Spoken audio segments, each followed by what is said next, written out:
सर्वज्ञ शासन नमोस्तु शासन जयवंतु वीतराग श्रवण संस्कृति। भगवत अरहत परमेश्वर जिनेश्वर देव ने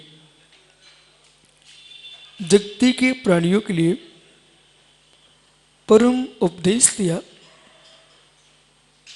संसार का बंध मोक्ष पद पदार्थों में निहित नहीं है। जीव का बंध मोक्ष जो है पर जीवास्तिकाय में नहीं, अजीव अस्तिकाय में नहीं, यानी वो बंध मोक्ष कही है तो जीव के अद्वैसाय भाव में है। पर वस्तु जो तुम्हारे बंध में निमित्त बन सकती है वो वस्तु तुम्हारे मोक्ष में भी निमित्त बन सकती है। क्या न्यू समझ के समझना चाहिए, जो वस्तु आपके बंध में निमित्त बन सकती है वो वस्तु मोक्ष में भी निमित्त बन सकती है। बोध होना चाहिए। एक पुरुष के हाथ में लकड़ी जो दूसरे के मेरे मित्र विघात में हेतु बन सकती है, दूसरे को मारने पीटने में हेतु बन सकती है, वही एक बांस की लकड़ी सब मिस करके बंधना में भी निमित्त बन सकती है। एक अज्ञानी के हाथ में मधुबन की लकड़ी हिंसा का साधन बन रही है और एक ज्ञानी के हाथ में वही मधुबन की लकड़ी मेरे मित्र तीर्थंकर परमेश्वर के चरण वंदना के लिए निमित्त बन रही है।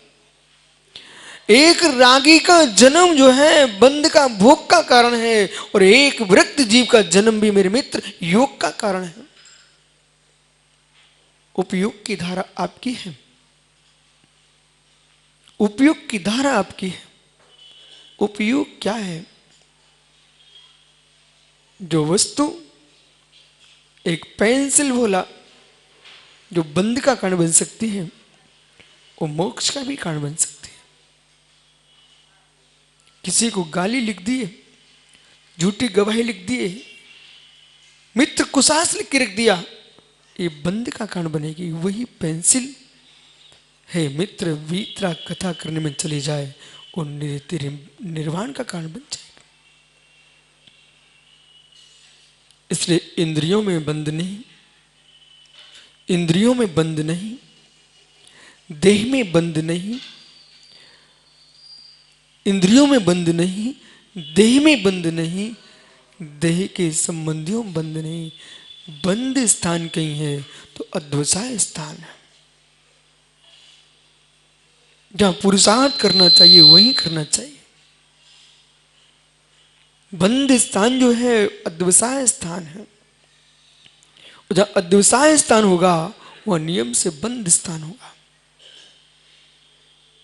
ऐसा न हो जाए कि आप जगत को भगाने में ही जीवन व्यतीत कर दो, इसको हटाओ इसको हटाओ, ऐसा कहते कहते जीवन निकल गया। जिसको हटाना चाहिए थे वो हट ही नहीं पाया।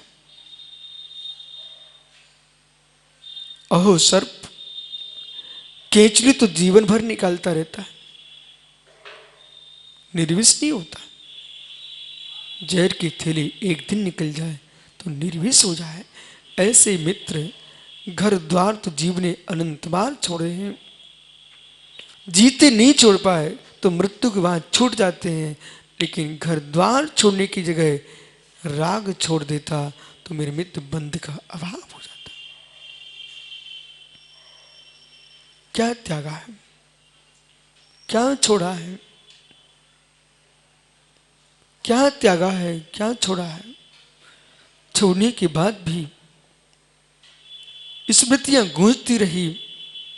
मित्र त्याग ने आपको तो त्याग दिया पर आपने त्यागी वस्तु को नहीं त्यागा।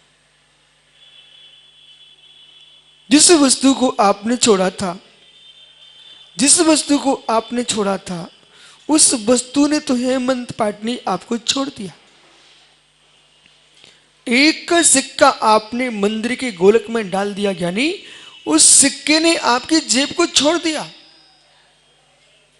पर आपने पवन अजमेर आशा का अध्यक्ष जी हमें चांदी का सिक्का गोलक में डाल के आए मालूम है। यानी आपने सिक्के को जो गोलक में डाला था उस सिक्के ने तो आपको छोड़ दिया, पर आप गोलक के अंदर पड़े सिक्के को नहीं छोड़ पाए। ये क्या किया, ये क्या किया पंडित जी? बालक समझ बेटा, समझ गया नहीं। गृह त्याग किए 1 वर्ष हो गया, माता पिता ने निर्णय कर लिया अब बेटा घर नहीं आएगा। वो तो साधु बन चुका है, उन्होंने पूरी व्यवस्था अपने मस्तिष्क में ही नहीं घर की बना चुके हैं। अब वहां तुम्हारा कोई काम नहीं है बेटा। जिन्हें तुम छोड़ के आए थे वे तुम्हें छोड़ चुके हैं, फिर भी तुम्हारा मस्तिष्क करता है मेरी माँ बहुत अच्छी रोटी बनाती थी। हे ज्ञानी, किसी के घर में तुम आहार लेने गए, वहां तुम्हें रोटी अच्छी नहीं दिखी, तुम्हारा मस्तिष्क कहता है कि मेरी माँ की रोटी बड़ी सुंदर होती थी। हे मित्र, 12 वर्ष तेरी दीक्षा के हो गए लेकिन माँ की रोटी बाहर नहीं निकल पाई। और यहां तक कि यदि कोई मां भी ऊपर चली गई हो पर मां की रोटी ऊपर नहीं गई। इसलिए जो उपलब्ध वस्तु है, जो उपलब्ध वस्तु है वही बंध का कारण है, ये अज्ञानी का कथन है। जो उपलब्ध वस्तु है वही बंध का कारण है, ये अज्ञानी कथन है। यानी बंध में, भोग में उपलब्धि आती है। समझ बोला मैं क्या बोल रहा हूं? भोग में उपलब्धि ही आती है पर बंध में उपलब्ध अनुपलब्ध दोनों ही आती है। जो वस्तु सामने होगी धीरज उसे ही भोग पाओगे, लेकिन बंध के लिए तो जो सामने नहीं है वो भी सहकारी है। ओहो, विजय भाई कुलुआ पहाड़ 50 साल पहले गया था ससुराल।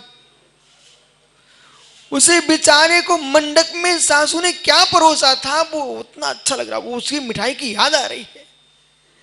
यानी वो मिठाई पेट में जाकर के खेत में चली गई। जो सासू ने मिठाई परोसी थी वो तो पेट में जाकर के देवेंद्र अजमेरा जी वो खेत में चली गई। मिठाई तो पेट के बाहर हो गई पर मिठाई का राग का स्वाद मेरे मित्र अभी भी बाहर नहीं हो पाया। क्या हो गया? जो है सो है, बैठ जाओ। कितने लोग जिनके शरीर की राख हो चुकी है और जहां पर राख की गई थी वो भूमि पर मकान बन गए। जहां पर राख हुई थी वहां घास हो गई, घास के बाद मकान बन गए। यानी जहां पर राख की गई तो उसका चिन्ह मिट गया, परंतु रागी की राख का चिन्ह अभी तक नहीं मिटा। वस्तु बंध का कारण है, वस्तु बंध का कारण है,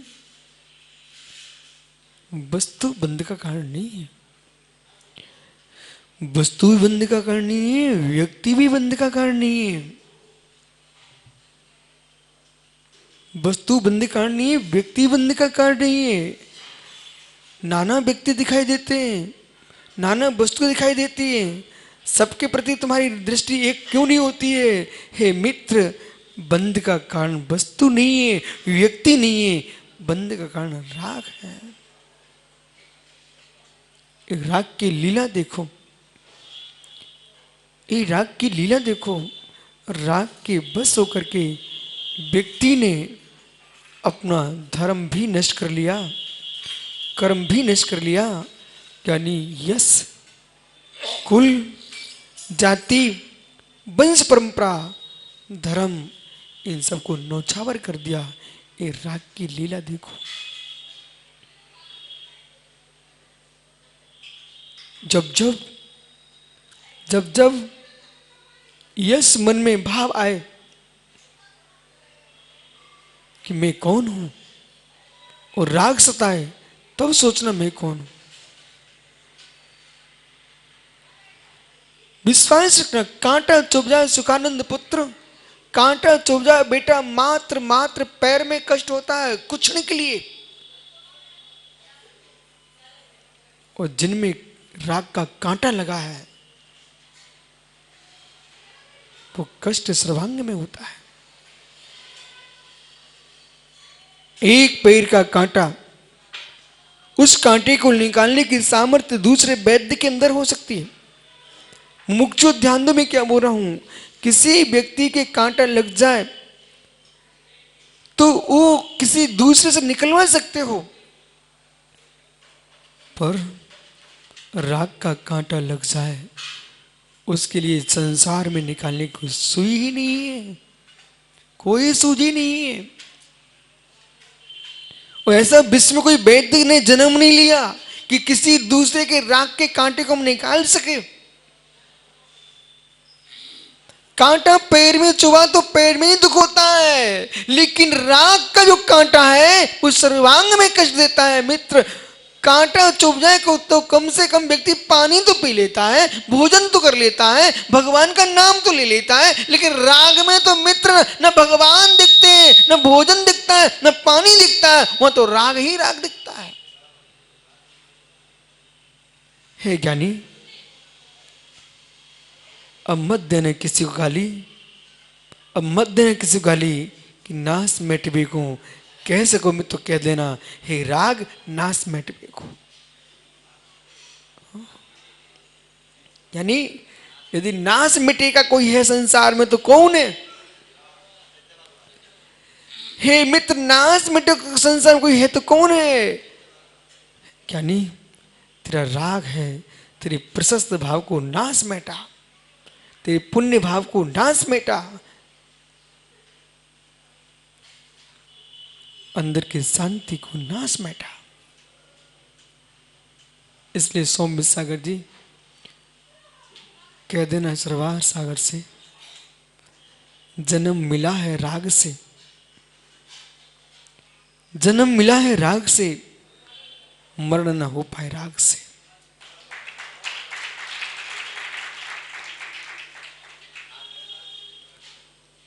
यानी एक माता जी का दीक्षा दिवस है। कौन है? विपस्सना श्री माता जी का। माता जी से कह देना कि आर का बनी नारी है, पर नारी बनने के लिए आर का नहीं बनी। आर का व्रत का फल हो तो पुरुषत्व हो, और पुरुषत्व की सिद्धि करके हम परम पुरुष को प्राप्त करें।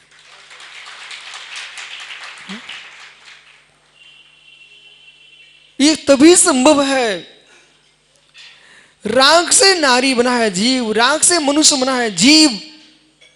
पुरुष बनने के लिए राग नहीं चाहिए, वीतराग भाव चाहिए। जिस पुरुष की मैं बात कर रहा हूं वो पुरुष मनुष्य का आकार नहीं है, वो पुरुष भेद नहीं है, नपुंसक भेद नहीं है, स्त्री भेद नहीं है। वो पुरुष जो है अस्ति पुरुष आत्मा, जो चैतन्य आत्मा है वो पुरुष है।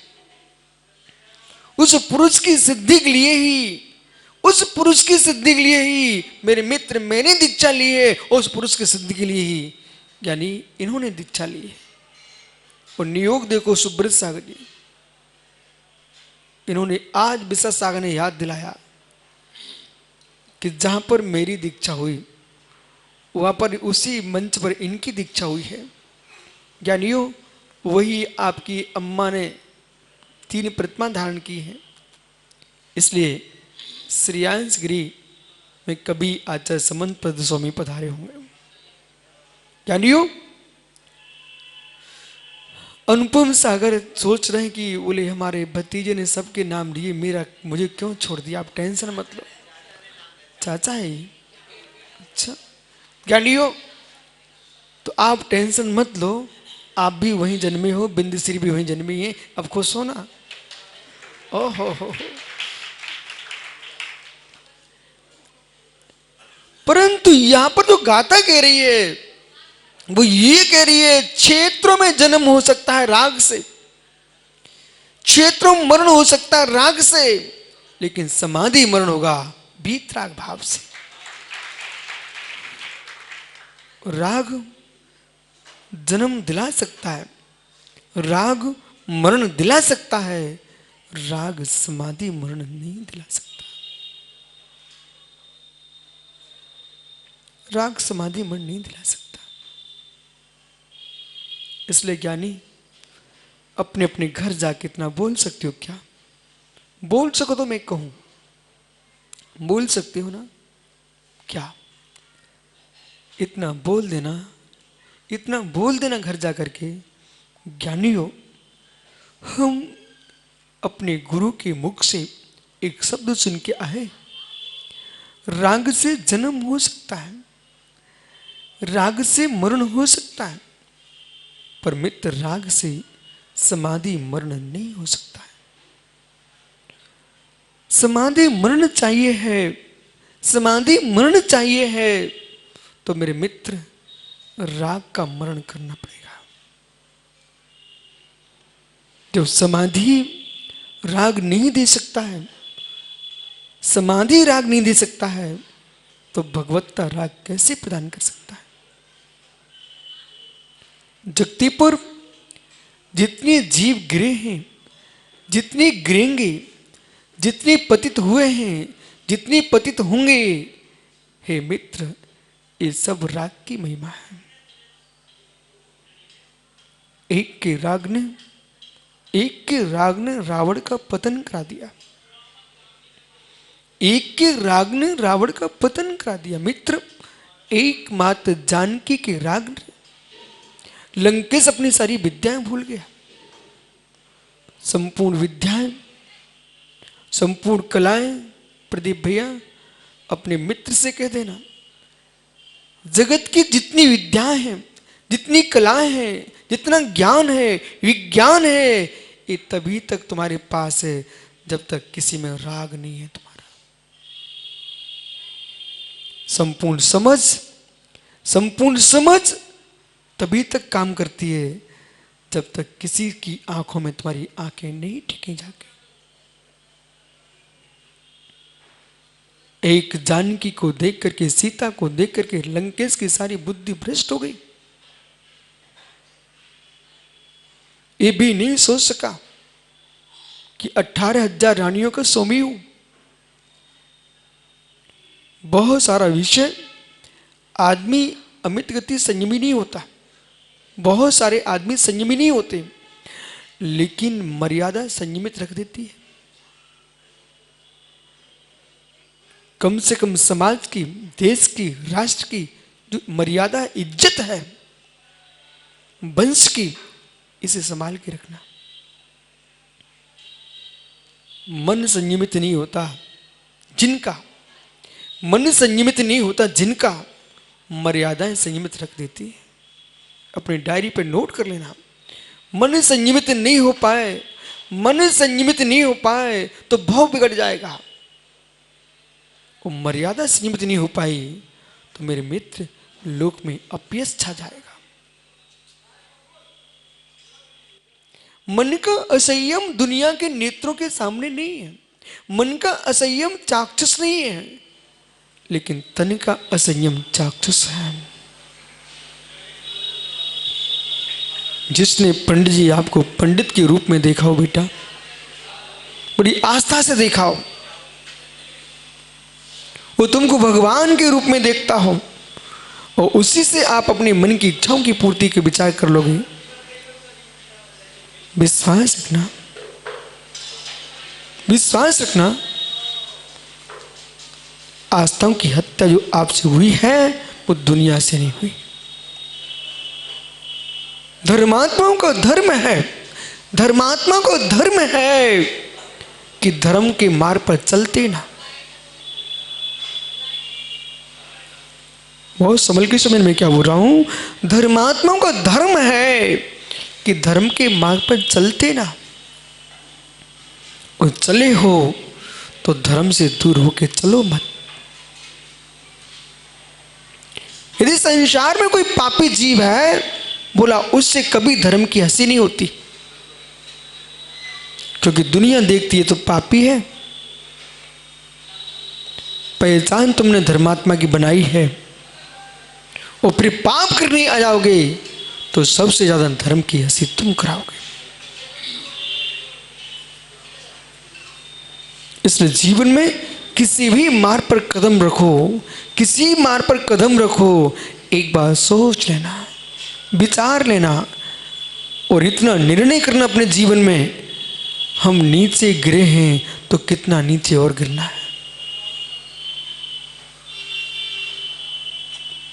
कोई व्यक्ति तलघर भी बनाता, तहखाना बनाता है तो सोचता कि नहीं मस्तिष्क में कि कितनी नीचे तक हमको बनाना है।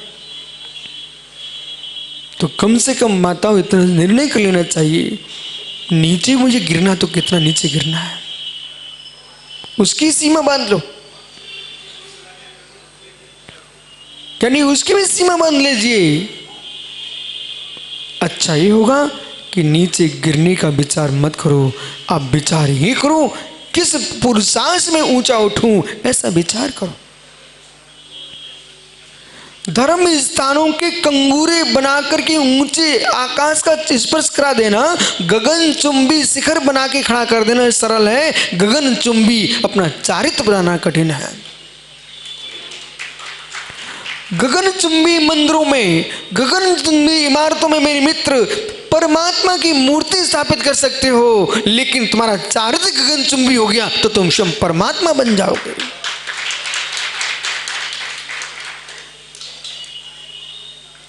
इसलिए मंदिर भी गगन का चुंबन कर ऐसे बनाओ, लेकिन उन मंदिरों के गेट पर तुम खड़े होकर मुस्कुरा सको, ये तभी संभव है जब तुम्हारा चारित्र उज्जवल होगा। मंदिर के गेट पर वो खड़े होकर वही मुस्कुरा पाएगा मनोज अजमेरा जिसका चारित्र पवित्र होगा, और जिसका चारित्र उज्जवल नहीं है, धर्म स्तर पर खड़े होकर के भी उसके चेहरे पर चमक नहीं होगी। बिल्ली को देखा क्या? बिल्ली को देखा क्या जीवन में? ओह, ज्ञानी रतनपुरी धर्मनाथ जन्मभूमि ज्ञानी बिल्ली को देखा क्या? ओह, कभी मंदिर में घूमते देखा क्या? देखा है। वो मैंने भी देखा है। ज्ञानी भैया बिल्ली को मैंने मंदिर में घूमते देखा। ओ हमारा पवन अजमेरा अध्यक्ष ना, वो थोड़ा भोला भाला आदमी है, वो हाथ जोड़ के खड़ा हो गया बिल्ली के। मौसी जी तुम भली पधारी, आप मेरे भगवान के दर्शन करने आई हो। इतना भोला जी, वो बिल्ली से कह रहा मौसी जी आप भली पधारी, आप मेरे मंदिर में भगवान के दर्शन करने आई हो। वो तो दूध का कटोरा लेने चला गया सम्मान के लिए, बोले इसको पिलाऊंगा, बोले मेरे मंदिर पधारी है। हे मित्र, जब तक वापस आता है तो क्या देखता है? वहां चूहे का खून पड़ा हुआ है। ओहो, मंदिर की सीढ़ी पर घूमने से धर्मात्मा नहीं हो जाएंगे, मंदिर में भ्रमण करने से धर्मात्मा नहीं हो जाएंगे। हे मित्र, किसी भी उपाश्रम में चले जाओ, प्रार्थना घर में चले जाओ, कहीं भी तुम पहुंच जाओ, लेकिन बिल्ली मौसी बन के जाओगे तो मेरे मित्र मंदिर में भी तुम चुआई खोजोगे, वह भगवान को नहीं देख पाओगे। ऐसी धर्म स्थान पर पहुंच करके व्यक्ति यदि दूसरे की आंखों को निहार रहा है, दूसरे के चेहरों को निहार रहा है, तो समझ लेना चाहिए अजमेरा जी ये बिल्ली मौसी आई है, वो मेरे मित्र दर्शन करने नहीं आए, दूसरे को दर्शन दिखाने आई कि मेरा चेहरा देख के मेरे से प्रभावित हो जाओ। रत्तो बंद दिखम्बम। इसलिए मोक्ष मार्गी अजमेरा जी,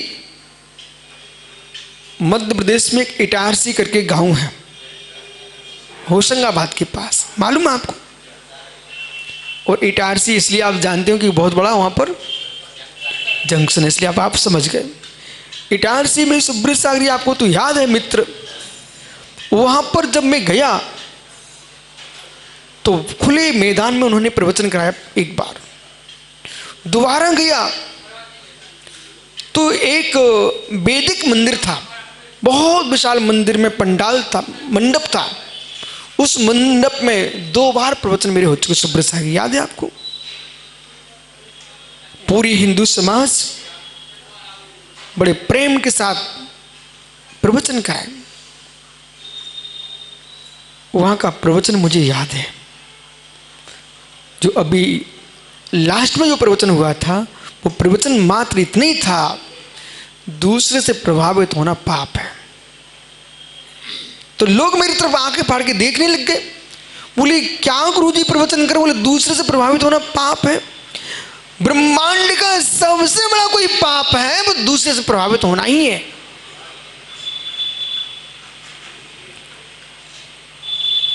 दूसरे प्रभावित नहीं होना चाहिए।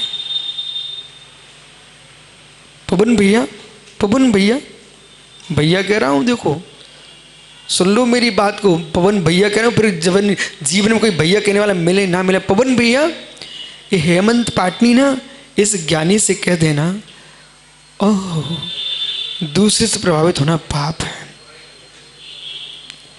कह देना जरा, वो ज्ञानी,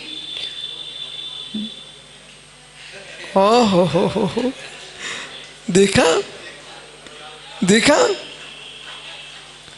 बोले क्यों, आज धीरे देखो पवन अजमेरा कह रहे हैं भो ज्ञानी, एक बार फिर से बोलना जरा, भो ज्ञानी हो, दूसरे से प्रभावित होना पाप है। ओहो, इधर देख भाई, मेरी तरफ देख, दूसरे से प्रभावित होना पाप है। यदि धीरज पाटनी जी, यदि प्रभावित न हुए होते आप दूसरे से, तो यहां मेरी बगल में होते, जैसे विश्वनाथ सागरी बैठे, इनकी भी शादी होने जा रही थी।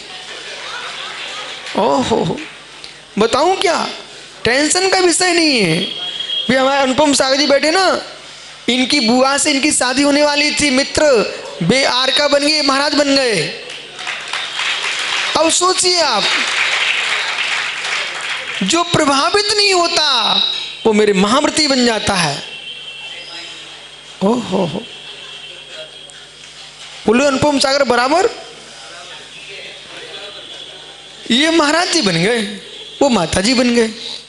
अब सोचो मित्र, अब कल्पना करो यदि आप प्रभावित नहीं हुए होते तो आज मित्र देवी की डांट खाते ना मिलते हैं।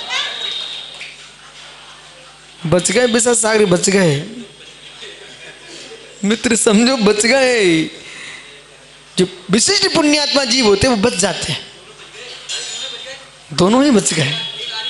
ओहो, ज्ञानी वो भी गढ़नी है ना, एक गणी हो गई, वे गढ़नी हो गई, नहीं तो पाप में गड़े होते। ओह, आइए ज्ञानी। सुधीर भैया, पिताजी ने क्या बोला? धीरज, पिताजी ने क्या बोला? जरा जोर से बोल ज्ञानी, अच्छे से बोलो, पिताजी ने किस भाषा में बोला? पाप है,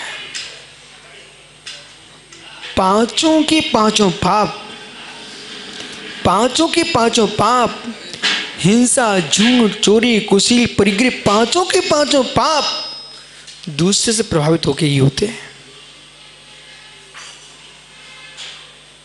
अध्यक्ष जी बैठो, मैं दोनों से बात की लेता हूं। हे मित्र,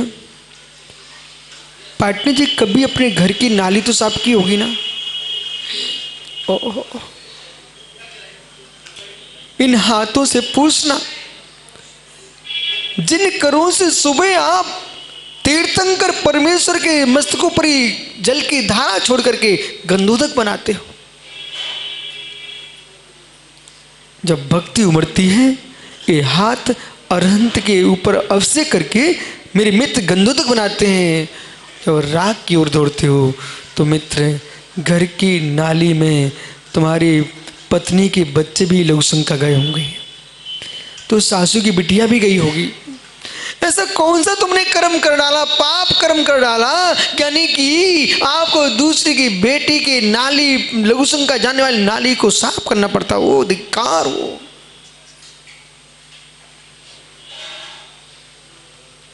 राग की नाली न बहती। अब मेरी बात सुन के रो चाहे हंसो, जो है सो है। राग की नाली न बहती, राग की नाली न बहती होती तो मेरे में घर की नाली साफ ना करना पड़ती। आंसू आप देख ले बेटा, मैंने तो कहा था मेरे साथ चल, नहीं समझा तो कोई बात नहीं, अब कम से कम मुनियों को चौके लगाते रहना। अब यस पता नहीं क्यों रो रहा है, मेरे साथ आने के लिए रोता है कि साथी को छोड़ने के लिए रोता है। बालक समझ, ये दो धुरंधर लोग खड़े हुए हैं, इन दोनों से पूछ रहा हूं, एक पाटनी एक अजमेरा है, दोनों से पूछ रहा भाई पर से प्रभावित होना पाप है? जिसे जगत पाप नहीं समझ पाया, जिसे जगत पाप नहीं समझ पाया, मालूम प्रदीप भैया, जगत के लोग मात्र दुनिया के मालूम परिचय सम्मेलनों में धर्म खोजते हैं, और जिन शासन कहता है अपरिचित होना धर्म है।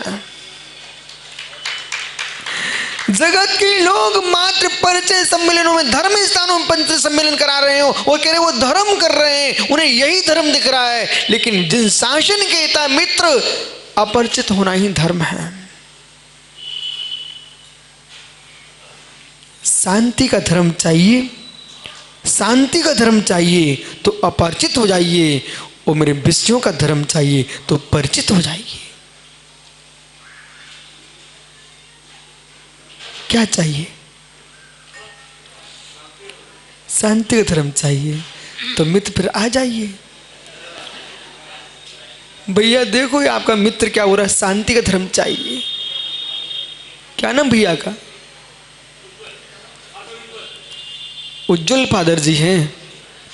उज्जवल भैया, सत्य परम यही है कि शांति चाहिए है तो जगत से अप्रभावित हो जाना।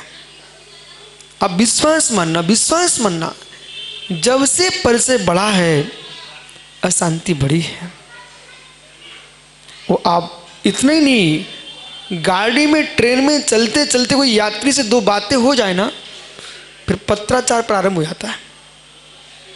जब पत्राचार प्रारंभ होता है मेरे मित्र,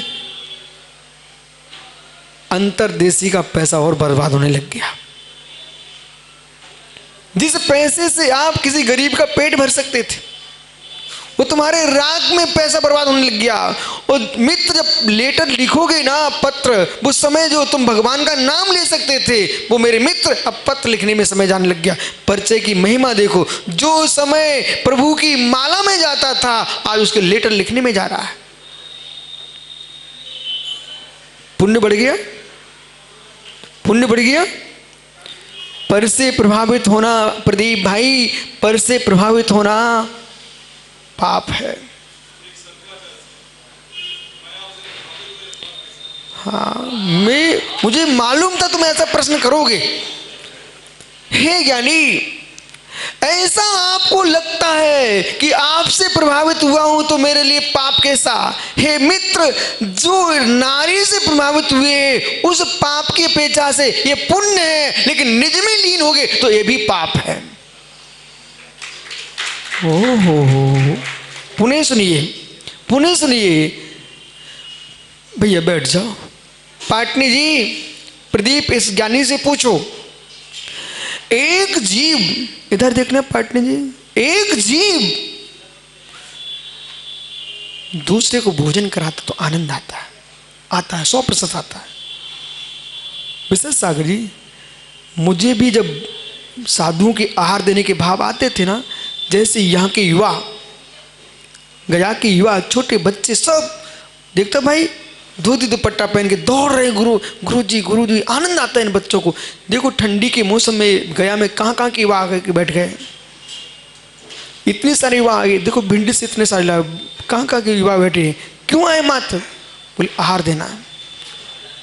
पाटनी, मैं भी मात्र मात्र मात्र आचार्य विराग सागर के प्रवचन सुनने के लिए घर से झूठ बोल के गया था। झूठ बोल गया था। मतलब झूठ का मतलब, झूठ ये था कि लोग मुझे घर के बाहर जाने नहीं देते थे। तो एक दिन घर में चर्चा चल रही थी कि बाजार से सामान आना है। मैं कभी सामान खरीदने गया नहीं, मंदिर स्कूल के अलावा कुछ जानता नहीं, लेकिन मैंने सोचा महाराज जी एक आए बहुत अच्छे, महाराज का नाम सुना है, बोले मैं लाऊं क्या सामान। मैंने कहा मैं लाऊं क्या सामान। लोग इतने खुश हुए, बोले ये पहली बार निकलेगा। वो सोच रहे थे निकलना तो सीखेगा, हमने ये दिखाता हूं कैसे निकलेगा। पर मेरे मन में कुछ और चल रहा था ना। बोले आज मौका मिल रहा है। बोले हाँ भैया चले जाओ। मैंने कहा बहुत अच्छा। सामान लेने का थैला तो रखा नीचे, मैं पहुंचा सीधे चैतालय मंदिर, जाके प्रवचन सुने और प्रवचन सुन करके फिर अब वो सामान भी लेके वापस आ गए। अब तो हर रविवार को मौका मिलने लग गया और मैं सोचने लग गया कि कब रविवार आएगा मैं जाऊंगा सामान लेने। और वो लोग सोच रहे थे ठीक है अब एक तो काम बन गया, दुकान का सामान आता रहेगा। हमने कहा अभी चलती दुकान तुम्हारी। और जैसे ही दीपावली का दिन पूरा हुआ और आचार्य विराग सागर का बिहार प्रारंभ हुआ और मैंने कहा सामान लेने जाऊं,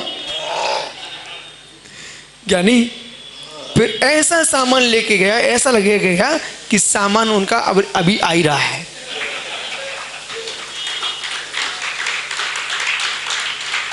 तो क्यों ऐसा मन क्यों करता था मित्र।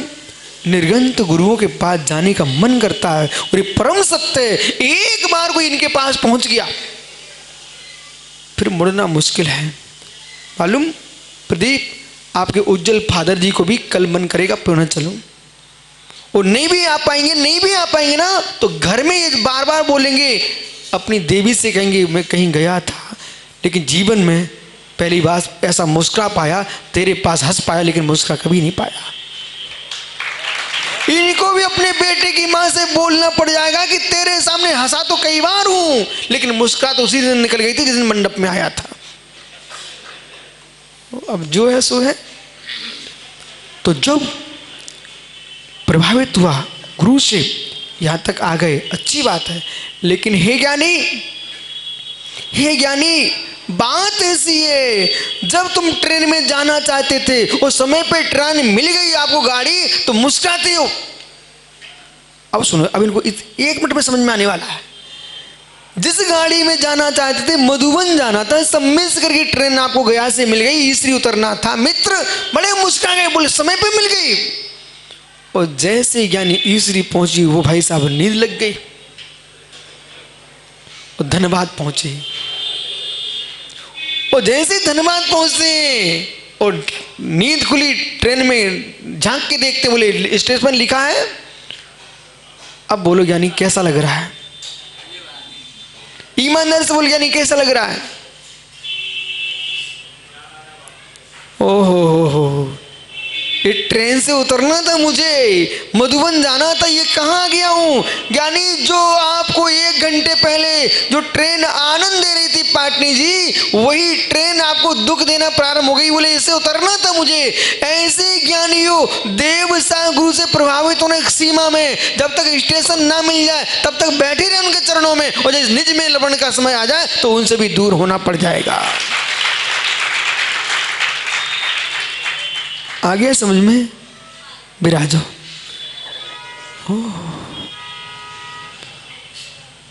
जब तक मंजिल ना मिले तब तक वाहन में बैठे रहना, पर मंजिल मिलते ही वाहन से उतर जाना चाहिए। ऐसे ही ज्ञानियों परमेश्वरी की, परमात्मा की आराधना तभी तक है जब तक मैं स्वयं भगवान न बन जाऊं। दुनिया के लोग भगवान को भगवान मानते हैं, आपकी श्रवण संस्कृति कहती है पुरुषार्थ करोगे तुम भी भगवान बनोगे। यदि भगवान को ही भगवान मानता रहा मैं, तो मैं तो नौकर। भगवान को ईश्वर परमात्मा को परमात्मा मानता रहा तो मैं नौकर हो जाऊंगा। नौकर बनने के लिए मैं साधु नहीं बना हूं, ईश्वर बनने के लिए साधु बना हूं। वही श्रेष्ठ मार्ग है। जिस मार्ग में ज्ञानी हो, जिस मार्ग में ज्ञानी हो, ये सिखाया जाए कि तुम मात्र मनुष्य बन सकते हो, वो धर्म मुझे नहीं चाहिए। जिसमें ये सिखाया जाए अहो मानव, पुरुषार्थ करके तू भी परमात्मा बन सकता है, मुझे स्वीकार है।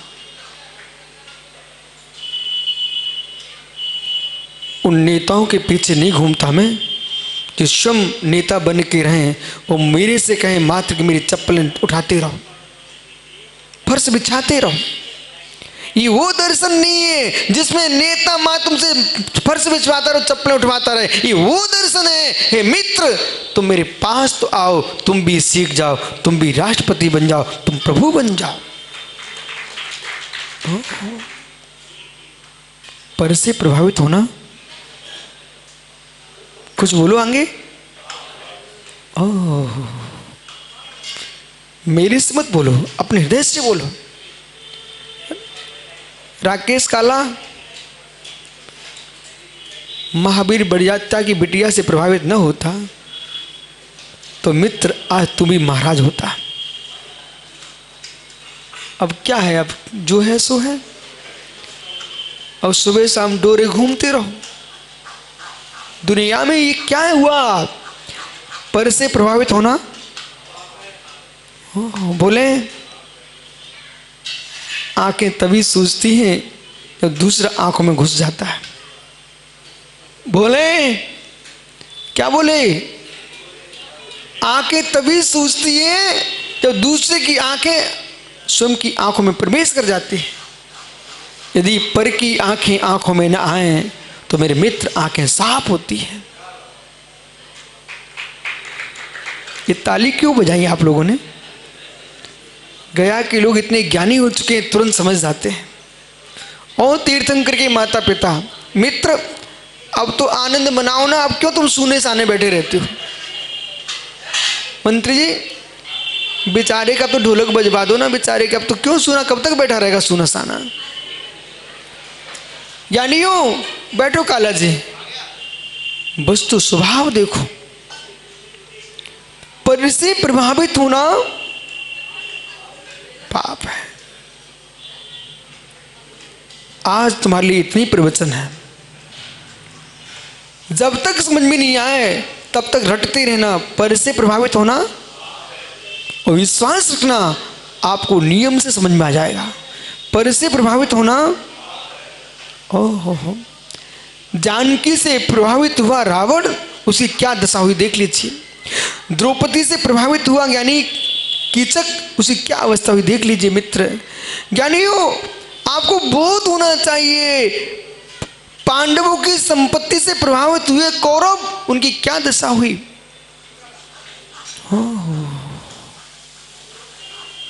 चाहे धन से प्रभावित हो, धरती से प्रभावित हो, नारी से प्रभावित हो, नर से प्रभावित हो, उन सबकी विटंबना हुई। राकेश भाई, राजेश भाई, वकील साहब, सबकी विटंबना ही हुई है। 24 घंटे कमाने के भाव क्यों रहते हैं?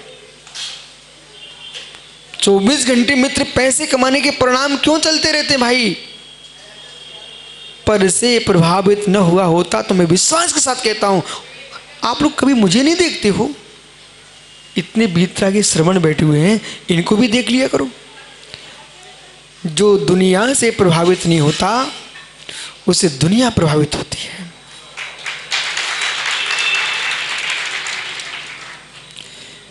आप पर से प्रभावित हुए से दोनों हाथों से कमाना पड़ता है आपको। जो पर से प्रभावित नहीं हुआ है वो मुस्कुरा के दोनों हाथों से खाता है।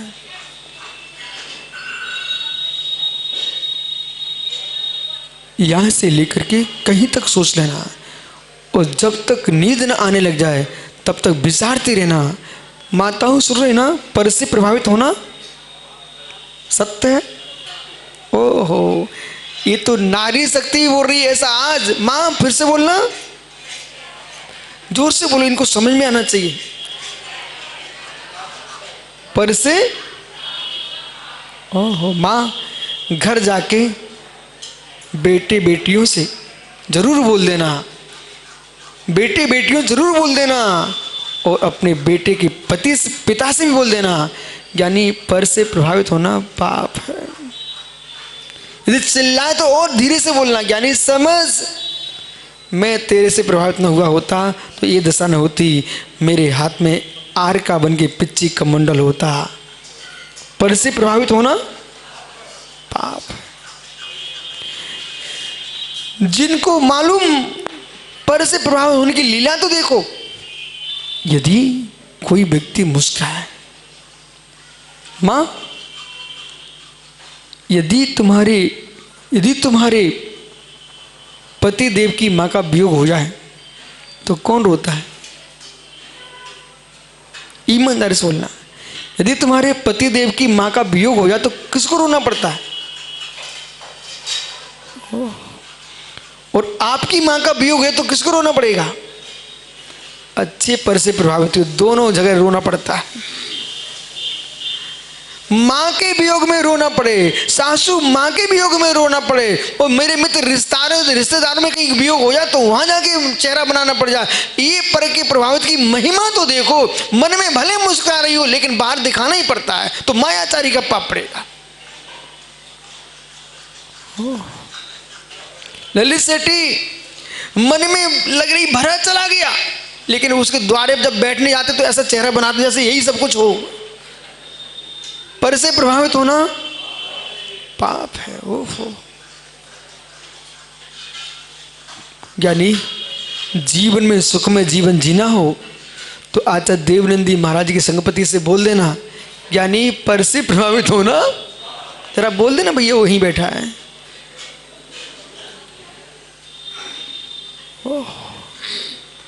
क्यों पर से प्रभावित होना पाप है? जगत में मित्र विश्वास रखना, जितना पाप जीव ने अपने लिए नहीं किया, जितना पाप जीव ने अपने लिए नहीं किया, जितनी चिंता अपने लिए नहीं की, जितना पर से प्रभावित लोगों के पीछे की है। अपने जीवन जीने का तरीका ही भूल गया। शेट्टी जी, जब आप शिशु थे उसकी याद कीजिए, आप युवा थे, कॉलेज गए थे, उसकी याद कीजिए। एक अलग जीवन था। आप मेरी बात को ध्यान तो दो, मैं क्या बोल रहा हूं। अलग जीवन था। और जिस दिन से तुम सासू की बिटिया से प्रभावित हुए, ईमानदारी से बोलना, जीवन बदला कि नहीं बदला? देखो आज मेरा मुस्कुरा रहा है, आज अदगदित जीवन बदला कि नहीं बदला? हो, जीवन बदला है। महात्मा विश्वेश सागर जी जब शिष्य बन के अपन जीते थे तब क्या दिन थे, और जब से गुरु बन गए तब से क्या दिन बीत रहे हैं। अनुभव करो, बस अनुभव करो।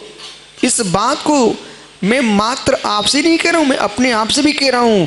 जो जगत से प्रभावित होगा उसे दुख उठाना ही पड़ेगा। जो निज से प्रभावित होगा वो दुनिया में सबसे सुखी जीव है। विराजो ज्ञानी, क्या लिख रहे हैं यहां पर? वस्तु बंद नहीं, वस्तु में बंद नहीं, वस्तु बंद नहीं, वस्तु में बंद नहीं। खजांची मिश्र कोषाध्यक्ष वो बेचारा यही सोचता रहता है कि कभी तो याद कर लो मुझे। यानी तुझे तो दुनिया याद कर रही, पूरी समाज तुझे ही देखती है। बोले क्यों? मंत्री भी तेरे ही पास आता, भाई इतने का बिल आ रहा है देखो। लेकिन ज्ञानी पर से प्रभावित होना पाप है। इसे ज्यादा धन इकट्ठा मत कर लेना, नहीं लोग तुझे ही उठाएंगे। कहते हैं भैया मेरे पास कुछ नहीं है, जो है सो है। पर इतना तो बोलो, आज का विषय क्या है? जोर से बोलना ज्ञानी। किसको सुना रहे हो? पर इससे प्रभावित होना, बैठ जाओ। ब्रह्मचारी भोले को समझना चाहिए, बेचारे कभी नहीं सीख पाए आज तक। पर से प्रभावित होना पाप है। इसलिए भगवान कुंदकुंद स्वामी ने एक गाथा लिखी हुई है, जो कि यहाँ पर 596 नंबर की गाथा है। ये प्रवचन सार में 79 नंबर की गाथा है। ऋतुवन्दिकं मुंचदिकं वीरागरैदप्पा एसो वंद समासो जीवाणम जाड़ी चेदो। इसी गाथा को समय साजी में नहीं कुंद कुंद स्वामी ने दूसरे दृश्य से बोला है। ऋतुवन्दिकं मुंचत जीवो विराग संपत्तो ऐसो जुड़ो देशो तम्मा कम्मे सुमारज। हे जीव, ऋतुवन्दिकं, एक चामड़ी गाय, उसको अपने पूंछ के बालों से इतना राग होता है कि झाड़ी में उलझ जाए, सामने आंखें तक बहेलिया शिकारी खड़ा हुआ है, मित्र बाल ना टूट जाए, उधर धनुष बाण छोड़कर प्राण चले जाते हैं। कैसे कैसे दिन आए। बालक, यस देख बेटा, हाथ की कौड़ी छोड़ देना, जीवन बचेगा तो धन और मिलेगा, जीवन बचेगा भूमि और मिलेगी, जीवन बचेगा महल और मिलेंगे, लेकिन ये मत सोचना कि जीवन चला जाए मैं छोड़ूंगा नहीं। बालक, दुनिया तो यही सोचता है कि ये सब चले जाए तो मेरे पास आ जाएगा, धर्मात्मा बचेगा तो धन तो आ जाएगा, धर्म चलेगा। इसलिए अमित कहती, भैया जब अपने मित्रों के बीच में आप बैठो तो उनसे यही बोलना कि मित्र किसी भी अवस्था में प्राणों के वियोग के बारे में मत सोचना, एक जीव जीता रहेगा तो मेरे मित्र विश्वास रखना, ये भारत देश में सदाचारी रहेंगे तो देश सुरक्षित रहेगा। एक चारित्रवान के नियोग से, एक चारित्रवान के नियोग से करोड़ों असंयमी प्रभावित होते हैं। विश्वास मानिए, ये मत सोचो कि मेरी कोई कीमत नहीं है, मत सोचो मेरी कोई कीमत नहीं है। जब सदाचारियों का नाम आएगा तब दुनिया यही कहती है कि जैनी भी भारत में रहते हैं। विश्वास मानो। अलग से लोग कहेंगे, अलग से कहेंगे। एक ज्ञानी विशेष साग जी अभी 2 दिन पहले कह रहे थे, मालूम कि दुनिया में लोग कहते हैं भारत में हम परेशान हैं, हम परेशान हैं, लेकिन जैन समाज तो सबसे कम है, इसने कभी नहीं कहा मैं भारत में परेशान हूं। परेशान वे होते हैं जो पर से प्रभावित हुए हैं, वे कभी परेशान नहीं होते जो निज से प्रभावित होते हैं। ये सदाचारी समाज है, चारित्रवान समाज है, इसलिए मेरे मित्र इसको अपने से ही फुर्सत नहीं है, दुनिया से परेशान होने जाएगी कब। संसार में सुखी जीवन जीना चाहते हो, संसार में सुखी जीवन जीना चाहते हो तो अपने आप को फ्री छोड़ना मत और दूसरे से प्रभावित होना मत। अपने आप को जब मुक्त देखते हैं कार्यों से तो परेशानी खड़ी हो जाती है, और पर से प्रभावित होता है तो परेशानी खड़ी होती है। इसलिए अपने जीवन में कभी अपने आप को संजू भाई खाली मत छोड़ना। इस मस्तिष्क के अंदर जैसे मालूम आपको बोध होना चाहिए, खाली मकान में कबूतर रहने लगते हैं, खाली मकान में चमगादड़ आ जाते हैं, खाली मकान में मेरे मित्र वृक्ष उगाते हैं, तो खाली मकान में व्यंतर घूमने लगते हैं। ऐसी खाली चित्त में कसायों के विकारों के व्यंतर घूमने लगते हैं, और जिसके मकान में कोई रहता है कोई दूसरा कब्जा नहीं कर पाता। जिसके मस्तिष्क में प्रभु का ध्यान रहता है उसके मस्तिष्क में विकारों का कब्जा नहीं होता। विराजो ज्ञानी रत्तो वंदति कम्मम। ऐसे भैया बंद का कारण राग है, बंद का कारण राग है। मुंचदी कम्बे राग रही दप्पा। जो आत्मा राग से रहित है वो मुक्ति को प्राप्त करता है। ऐसो बंद समासो, ऐसा मेरे मित्र संक्षेप से बंद की व्याख्या जीवन जान चेदो, हे जीव निश्चय से जानो। इस उपदेश को सुनकर के, आज इस उपदेश को सुनकर के ये कभी कहने खड़े मत हो जाना शुभम पंडित जी कि इस व्यक्ति के कारण मुझे आज कष्ट सहन करना पड़ा। नहीं। इस व्यक्ति ने मुझे पीड़ित किया है, नहीं। किसी पुरुष से तुम कष्ट को प्राप्त नहीं हुए हो। यदि रावण का विघात हुआ है, हे मित्र, व्यवहार से तुम कहिए नारायण के हाथ से मृत्यु हो गई, पर सत्य क्या है? मृत्यु का मूल बिंदु क्या है? यदि रावण के अशुभ परिणाम न होते तो विघात क्यों होता? कोई पुरुष जेल में गया है, न जेलर को दोष दे, न वहाँ पर रहने वाले सिपाहियों को दोष दे, न जेल की दीवारों को दोष दे। यानी जेल में तो मैं कई बार होके आया, मालूम, पर कैदी बन के नहीं गया, मैं प्रवचन करने गया था। नहीं तुम लोग सोचने लगे ये जेल में गए थे। मैं विकास कई बार जेल गया।